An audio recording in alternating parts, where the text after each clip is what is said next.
Esther 1 and 2. The account begins in 483 BC, 54 years before Zerubbabel led the first group back to Jerusalem, and 25 years before Ezra led the second group. Persian king Ahasuerus was probably campaigning for his intent to go up against Greece and threw a big party. In his drunkenness, he called for his wife Vashti to come so he could parade her in front of his guests. She refused to come, and through counsel, Ahasuerus agreed to remove her as queen and find another. The Jew Mordecai was raising his cousin Hadassah, who would be called Esther, entered her in the beauty contest, and she won. She was chosen as queen. Mordecai was moved into a position as judge at the king's gate and discovered a plot against the king. We know he notified Esther and saved the king's life. Now remember that we are witnessing the events in a pagan kingdom. We surely have many questions about how husbands should treat their wives and whether it was appropriate for a Jewish woman to offer herself to a pagan king. But the focus we will take here is one of sovereignty, God's sovereignty as he orchestrates events and uses people to accomplish his purpose.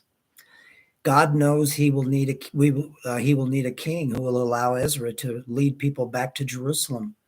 God knows he will need a queen who will be used to protect the Jews, from whom the Messiah will come, from annihilation.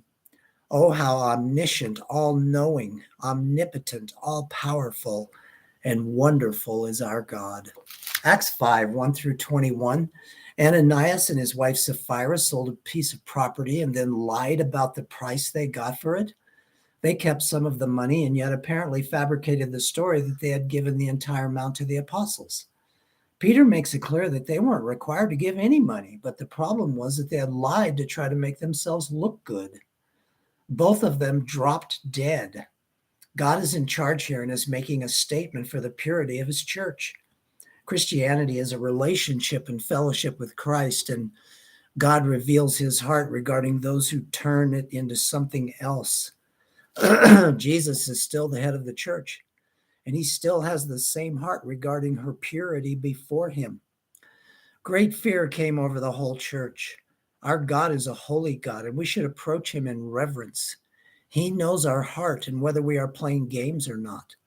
Many signs and wonders were taking place at the hands of the apostles, confirming their message and the power of the Holy Spirit. The Sadducees were filled with jealousy. Note the problem, jealousy. They had the apostles put in jail, but during the night, an angel of the Lord opened the gates, brought them out, and told them to go preach in the temple. Wow, what an amazing time for the early church of Jesus Christ. The Lord is making himself known in his holiness and power and clearly showing that he takes care of his own. We live in a time when society has turned its back on God, blown him off, and is doing its own evil, wicked, compromised thing. The apostate church is doing the same thing. God is allowing this right now in these last days, but he still holds all of us accountable and responsible. The line has been drawn. Which side are you on?